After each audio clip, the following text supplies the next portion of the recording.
good to go. All right. Well, let me start off with kind of an update, and then what happened today, and then of course we're all available here for any questions you might have. So, um, for 6 months we've been planning an exercise that occurred today. Um, we have a lot of transportation potential emergencies that could occur here in Santa Barbara County. Of course, they could occur in the Central Coast. We have a railroad that moves a lot of products up and down, and the highways, of course, do. And so transportation incidents, while they're rare, there is a possibility that one could occur. And then, of course, with the kind of commodities that are up and down our railroads and highways, the potential for something significant and deadly is real. So, of course, our job as a county, as emergency responders, is to make sure that we're prepared for that kind of an incident. So, the scenario that happened today was a railroad car accident that had multiple chlorine tank cars. One of the tank cars was leaking, and it created a toxic plume that was deadly. In addition to that, there was a car that leaked an organophosphate, a diazinon pesticide, and that in itself has different kinds of concerns. The incident caused the closure of Highway 101. It impacted schools, and it impacted about over 17,000 people in the community. The community that we chose for the scenario was the Elwood area of Goleta. The way we exercised, though, was really interesting in that we recognize that it's very difficult for our hazardous materials teams to be able to do some real-life exercises, and more important, the ability for them to work together. So on the Central and South Coast, we have four hazardous materials teams between Ventura, Santa Barbara, and San Luis Obispo. And if any one of those counties has some kind of hazardous materials incident, there's a good likelihood they're going to need mutual aid from each other. So this incident was able to provide an opportunity for the four teams to come together and work together. And this in itself is really important. The teams were out there on a sighting, and Union Pacific provided a real train car that is designed for training, so it actually leaks product.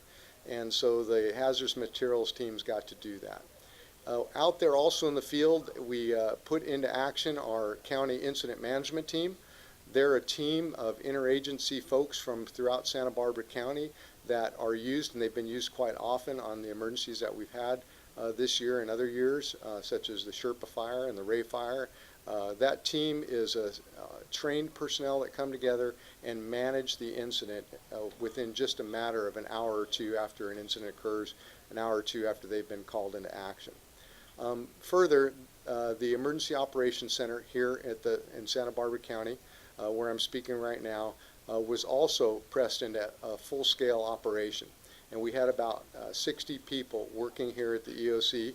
Those people were filling all the positions in the Emergency Operations Center, and our role here is to support the actions going on in the field and to take care of all the people that are impacted by the emergency. And so today was a big success. All of these teams were able to be exercised and work together, and we learned a lot, and we're going to take those lessons and do better. But all in all, it was a successful day. And I'm available for questions. You say you learned a lot. What was the biggest thing that you thought The teams were able to take away from today's exercise, Rob? Yeah, well, the good news is that the overall procedures and processes were good. They were solid. They were good foundations. The lessons that we learned are going to be sort of more detail and refinement. Is there a better form we could use? Is there better mapping systems that we can use? Is there a better way to communicate between the Emergency Operations Center and the field? Those kinds of lessons. So, it's not all well, we have to completely blow up what we're doing and come up with a different method. We didn't have those experiences today. We had a successful day. The stuff that we learned is really refinement. And of course, when you're dealing with life and property, you really want to get it right. And so we're gonna do that. Okay. Any other questions? Oscar has embedded the YouTube live feed on our website. It looks like it worked perfectly. Okay. We could air it that way. Any other I questions? don't have any other questions. Oscar has embedded the Yeah, so the overall number of people that participated in this exercise, well, we thought it was going to be about 150. We ended up with about 200 people participating. Union Pacific provided this rail car, which was a very expensive thing for them to do, and we really appreciate what they've done. The funding for putting on this exercise was provided by the state of California through Cal OES, and so of course this is good use of emergency management funding to, really where it applies. So that was a really appreciated thing that our county benefit from. And of course the participants were from, as I said, Ventura, Santa Barbara, and San Luis Obispo counties, and all of the different agencies, both within county government and from other communities, coming together. So. And then Rob, when I drove down there and spoke with Dave Zanaboni, correct me if I'm wrong, but does the county try to do big, large-scale exercises like this every 3 years? Is that correct?